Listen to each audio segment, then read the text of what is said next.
Hi, baby boomer fans. We are Jackie and Janine, the Pfeiffer sisters, and love to talk about the 1950s, inviting you to reminisce with us as we explore experiences of that decade. Grab your favorite malt or Green River. Make sure you are wide awake and get ready to be inspired about the 1950s. Welcome to the 1950s Fun Chat.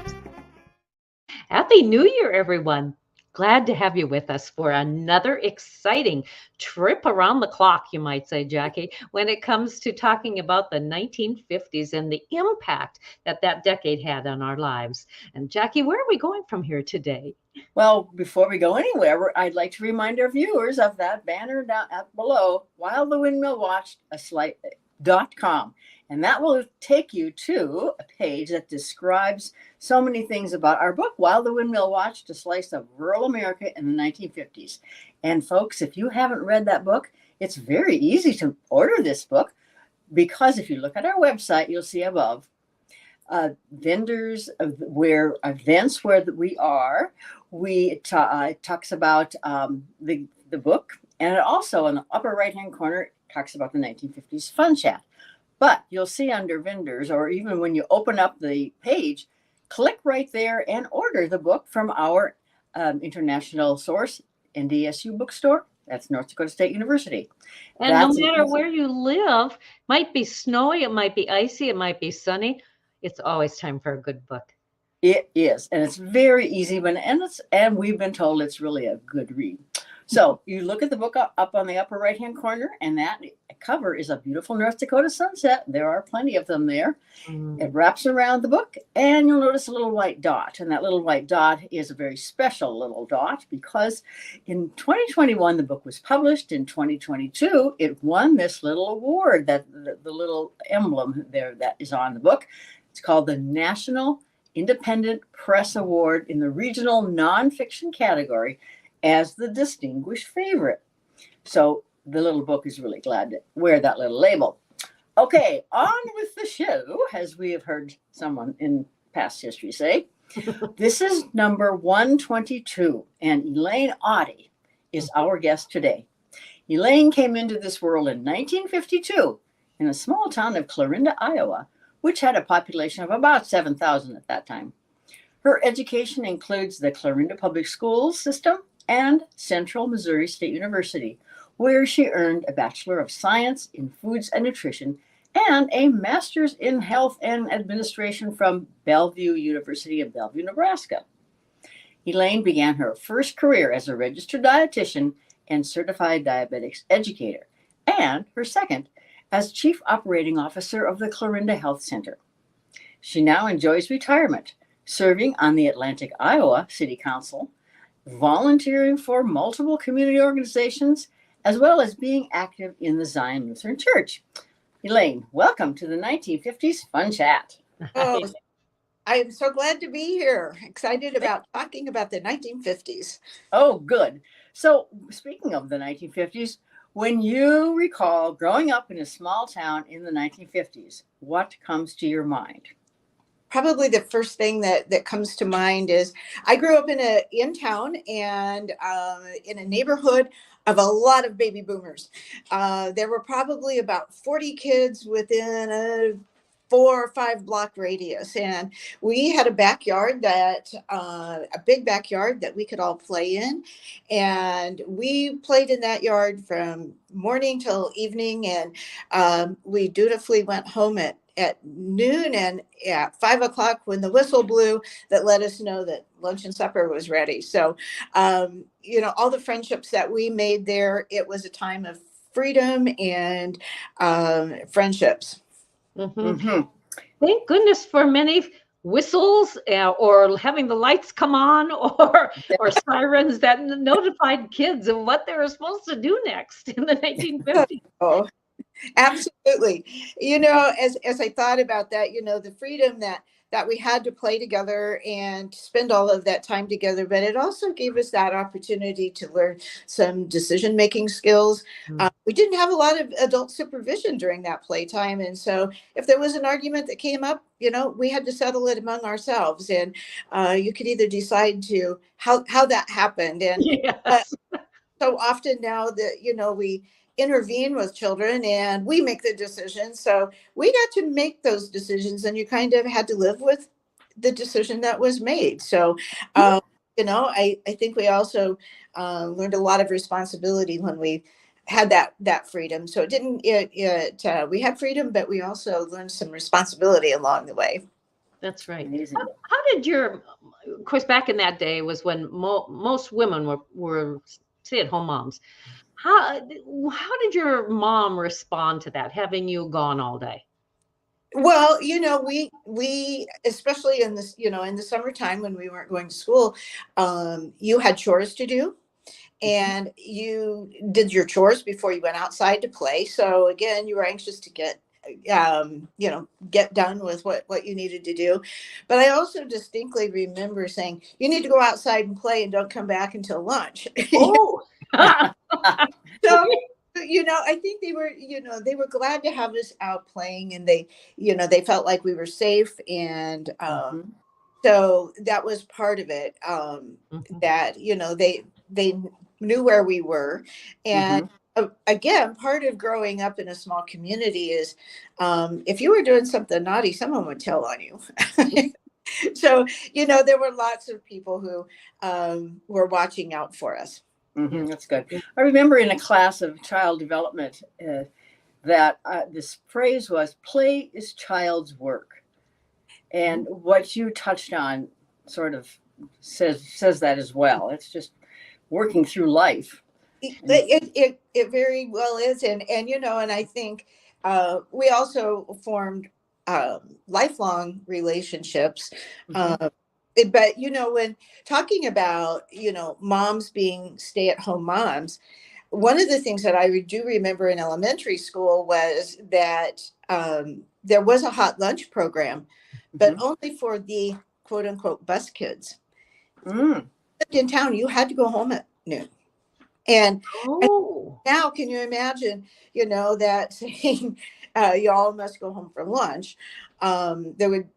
In many households, there wouldn't be anybody home, but and we weren't allowed to be back on the playground until a certain time. And so we just accepted that. It wasn't something that was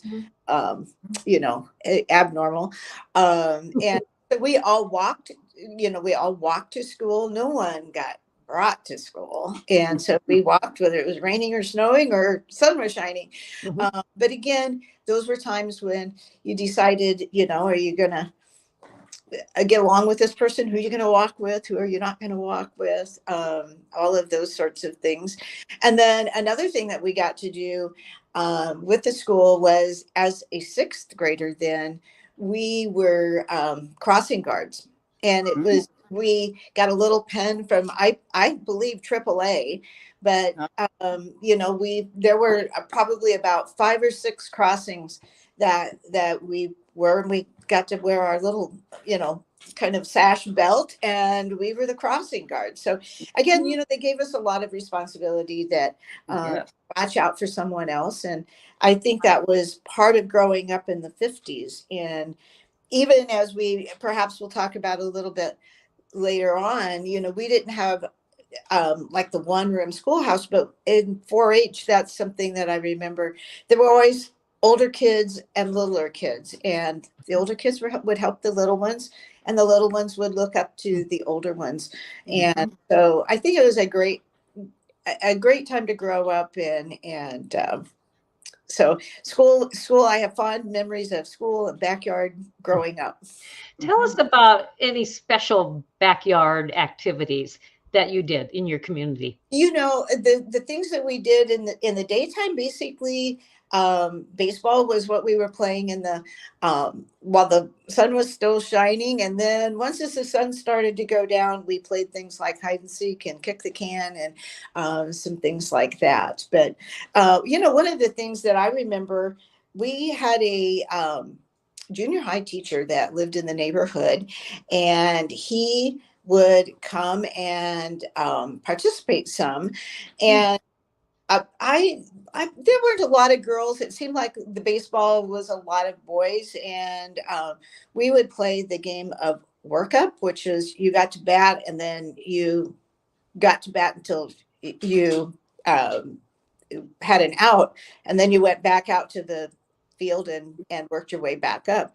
And this gentleman would a lot of times bat right behind me so that he could hit me in, so that I could stay at bat longer.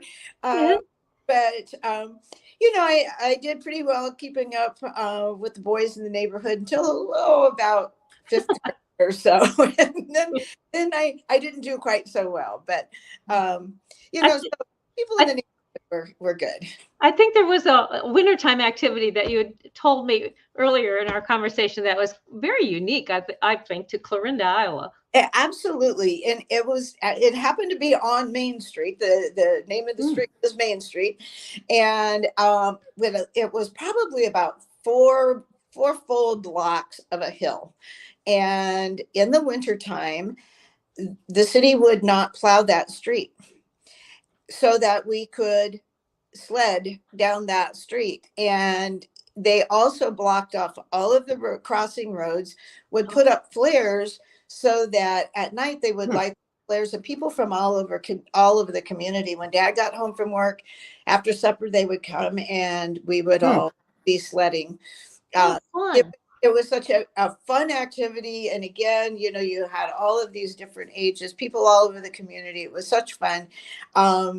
Eventually that stopped, and I'm sure it was citizens who complained that lived along the route. But again, I think that was part of the 50s. We were family oriented, and what worked for the family worked for the community. And so that was one thing. Absolutely fun. And as a matter of fact, one of the things that I did not mention is in the springtime, another thing that we had fun in the neighborhood doing was, as the snow started to melt, we would dam up the street, and so we learned that, you build a little dam and then upstream and then build a bigger one down. And the big thing was we always had to break it before we went in at night so it didn't freeze. Sure. Yeah. But again, things that probably wouldn't be tolerated today, but back then we had that freedom. It worked. Okay. You bet. So tell us about often you think about the 50s and how milk was delivered, how mail was delivered, and etc. Tell us about that in your little town. Yeah, I think we actually had a couple of dairies that were in town, and I remember that we had an insulated milk box that sat out on the front porch, and milk was delivered either daily or a couple of times a week, and you could leave a note for them that you needed things like cream or cottage cheese or any of those dairy products. And so, I feel like in some ways we've kind of come full circle where people are now having groceries delivered to their homes. But it was just a regular thing. I don't remember anything else being delivered, but you could get all of those dairy products. And I think everybody had the milk box, and part of that too was a lot of the families back then were one car families. So if Dad went to work, Mom was there without transportation. So it alleviated that, I just need to run to the store for a carton of milk. Yeah. Elaine, did ice cream stay solid in those milk boxes, those insulated boxes? It did not. I don't ever remember getting ice cream in them. I'm guessing you could do that, but I would have thought you might have to, be there when they delivered it. Okay. And of course, back then, probably the only flavors were vanilla, chocolate, and strawberry. Maybe Neapolitan. Yes. Oh, maybe maple nut. Oh, yes. Yeah, I kind of remember those. The other thing that I remember with ice cream, and it was one of those things that happened about twice a year. And it seemed to be my dad who instigated it, but he would buy, back when there was strawberry soda, Oh, in the summertime, he would bring home like 6 bottles of strawberry soda, and then we would make floats out of it. Mm. And okay. again, we it, treats for. I sometimes think now, with everybody trying to eat healthy, it's like it was just the way we ate back then. You weren't snacking all of the time, and those things were truly Yeah. treats. So Yes, yes. Okay. So during the decade of the 1950s and even today, not all opportunities were going to be open to you because you were a girl. So right. tell us about your experience with inequity. And I still am amazed at this, but probably the very first time that I think I had an inkling that things weren't going to be uh, totally the same for boys and girls was, we lived on a street when I was small, that was graveled rather than paved, and they would bring a street maintainer along every once in a while. And I remember being out in the yard, and my brother, who was 3 years older than I, the guy stopped and wanted to know if he wanted to ride, and of course he did. And when he got done, I thought it was my turn, and the gentleman that was running it said, "Girls don't do that." Ah, Huh. And I kind of, I remember, I think, thinking that makes no sense to me. That's right. uh-huh, so uh-huh. so kind of somewhere in the back of my mind, I think that was there. And of course, we segregated into boys and girls things in school. The girls took home ec, the boys took shop. There was no choice if you wanted to do the other thing. There were, even in 4-H, there were girls clubs and boys clubs. Mhm. Um, and then as I moved into high school, I certainly had the opportunity to take some advanced classes, but the girls were certainly in the minority. And when I'm thinking of those, I'm thinking of it like advanced math and physics and chemistry. Typically, and I graduated with 121 students, and, there would be maybe 3 or 4 of us girls that would be in those advanced classes. So, but for me, it was, and of course, by that time, the movement was coming about for girls to be able to participate a little more equitably, so to speak. Um, I probably, the way I worked it out was, I kind of figured out what I wanted to do, and went about it quietly, found somebody who would advocate for me, who would say, sure, you can do this. Rather than kind of making a fuss about, well, why can't girls do this? And it seems like as I've grown up, that is the way I've sort of worked my way through trying to find those people who would be advocates for me and help me get to where I needed to be. And that is something that I feel like now, trying to help mentor younger women coming up, even they have the opportunities, but then to, mentor them in leadership and business acumen and those kinds of things. So Did you find, Elaine, that when you went on to college, then you were in food and nutrition or dietetics? Were there young men no. who were in that program? No, and that's very interesting. And, and talking about that, and yet I will tell you that, our program was quite rigorous, because it put us into the chemistry classes and, some advanced biology, some of those kinds of things. So we got mixed in with, chemistry students, but in our program, there were no males in my program. Okay. And when I hear in Atlantic, as I was practicing there, as far as I know, in the Iowa Dietetics Association, there was one male.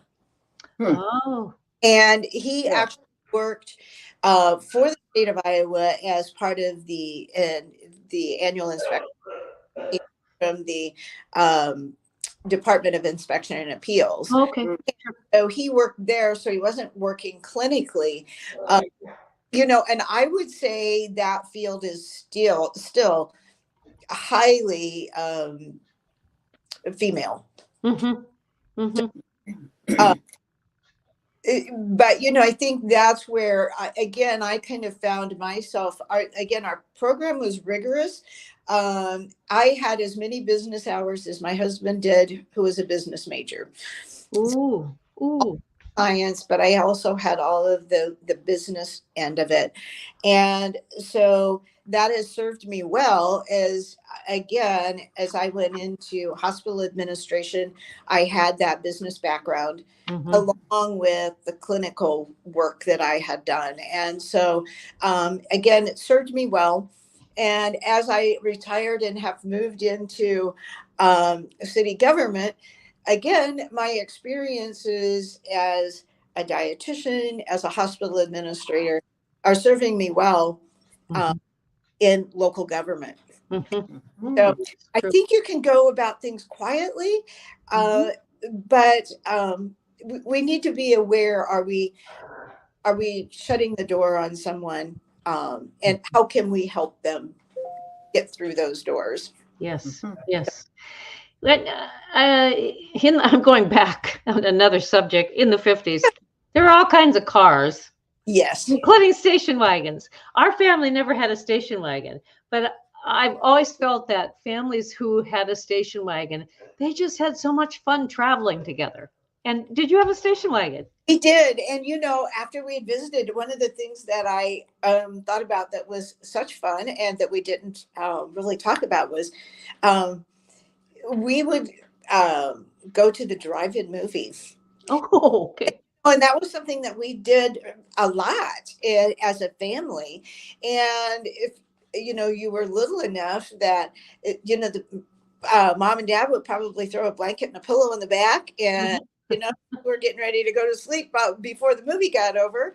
That's where you were at. So yes, we did have a station wagon, and I do have fond memories of, family travels in that. And my grandmother lived about 30 miles south of us in Maryville, Missouri. And I felt like we were making a trip to, another world in that 30 minutes or 35, whatever it took us.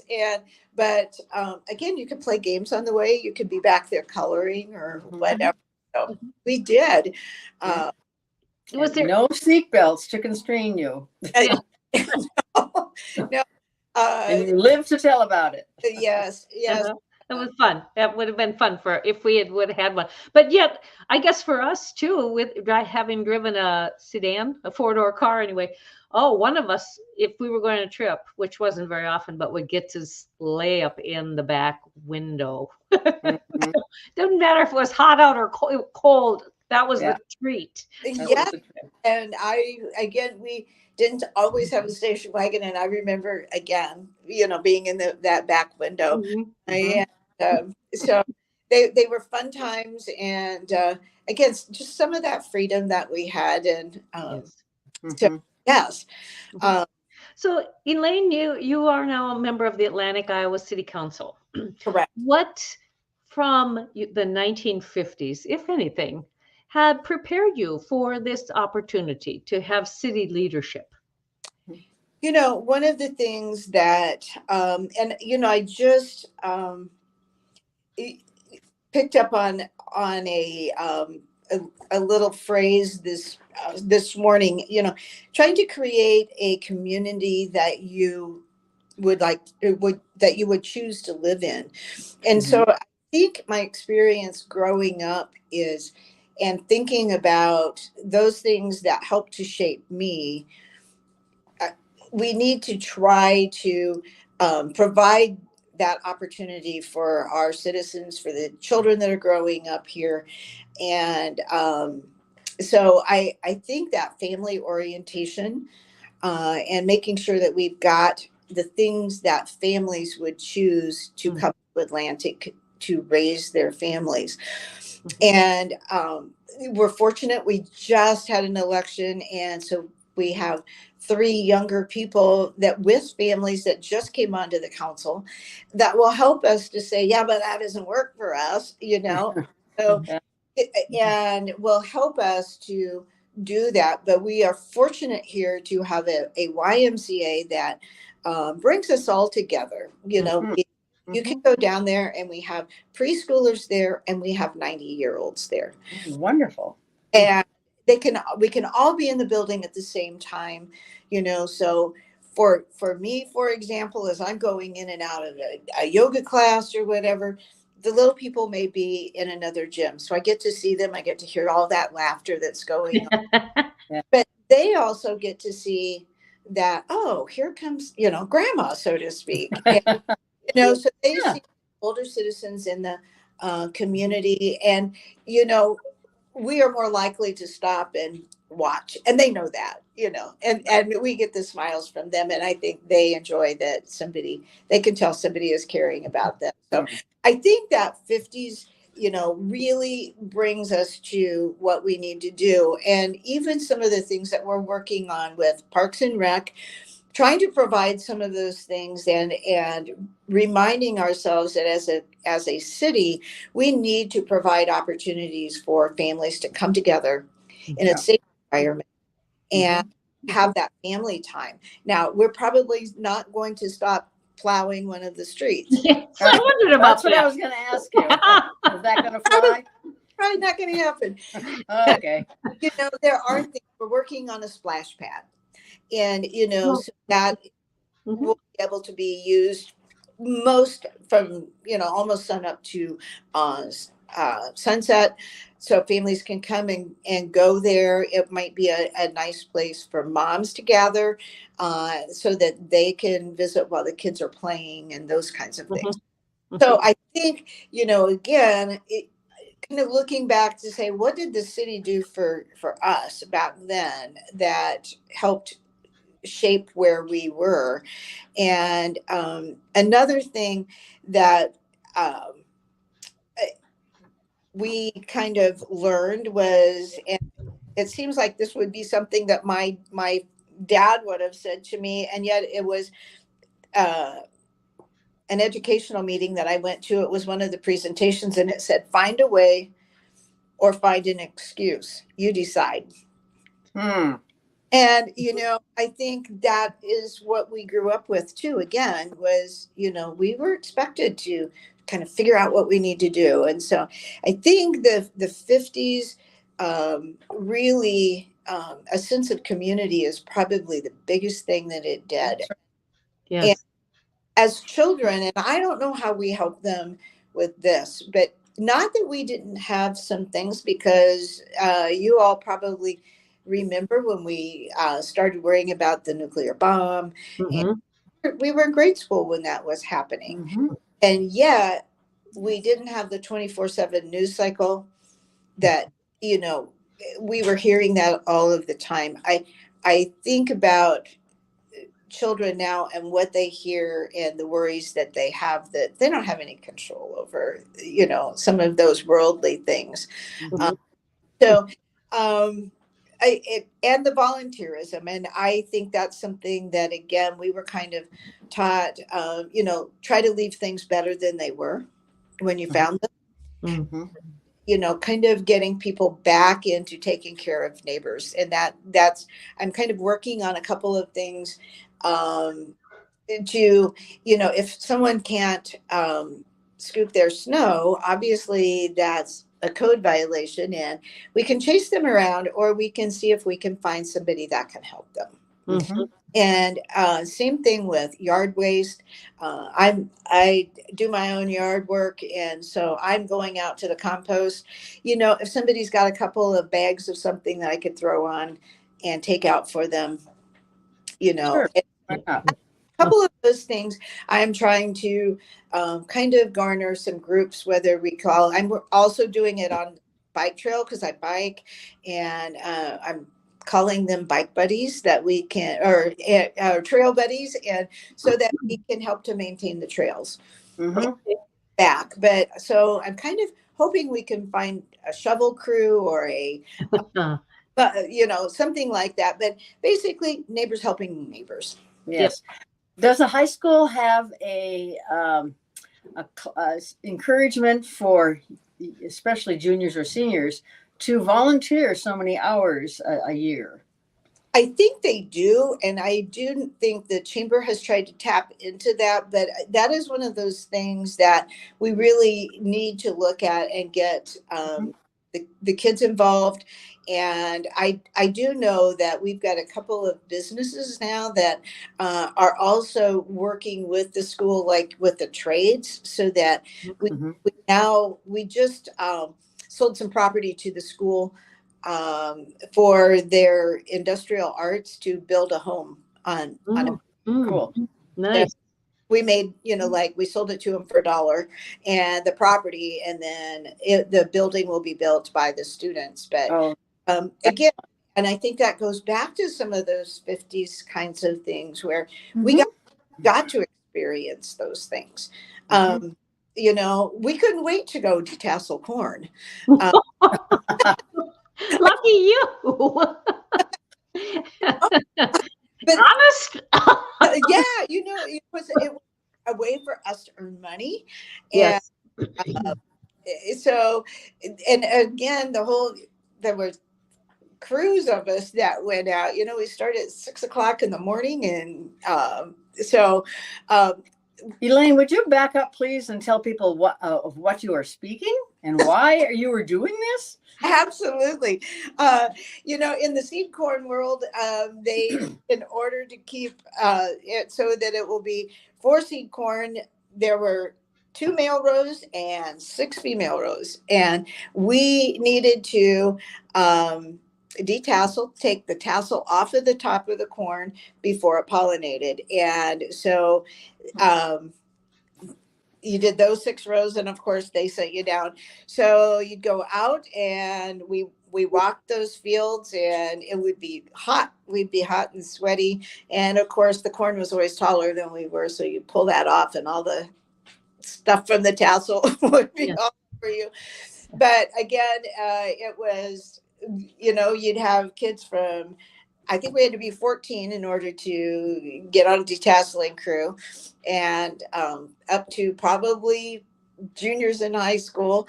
And it was fun. It was hard work, but we couldn't wait to go and do it. And so Mhm. That's it. I've walked beans, but I've never detasseled corn. It's from what I understand, it's a very trying job, and especially if you when you are in heat and humidity, and to be involved with that. yeah. Is that still done, Janine? Not as much, because there are chemicals used better weed control than what there was when 50 years ago or so, more than that. Yep. Mm. So, I don't think they do. And even with the walking of beans, I think they have figured out how to That's mop those and Mhm.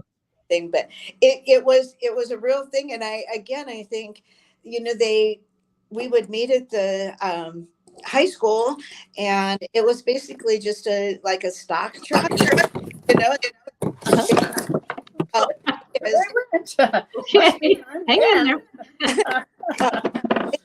they also paid for us at like seats in the back of the truck. Yes. We piled in, and you brought your lunch and some drinking water, and they brought you back in the 3:30, 4 o'clock in the afternoon. Ah, yes. So Elaine, we are at the end of our fun chat. And have we learned a lot about especially your life in the 50s, but yet your experiences of general overall experiences about which you speak are so similar to many other young people who grew up in the 1950s. It's just the way it was. And it's always so refreshing to hear the personal stories that each individual has about that time. Thank you so much for being our guest. We're just very grateful for your story. Well, I am grateful that you have asked me. It has, my last couple of weeks have been just full of memories and Good. I wanted to share. So Yep. I appreciate the opportunity. You're Thank you. welcome. And you now know where to locate that book. Actually, there are some places in Atlantic as well, right, Janine? Yes, yes. Relic in Atlantic carries it, and Capitals carry it. Perfect. Yes. Well, thank you so much. Okay. Jackie, can you close our program today? Certainly, viewers, we'd like to remind you of the little blue thumbs up button and the red subscribe button. Please touch those. And don't forget to tell your friends and even your relatives about this 1950s fun chat. Yes. So until next time, toodaloo. Bye-bye.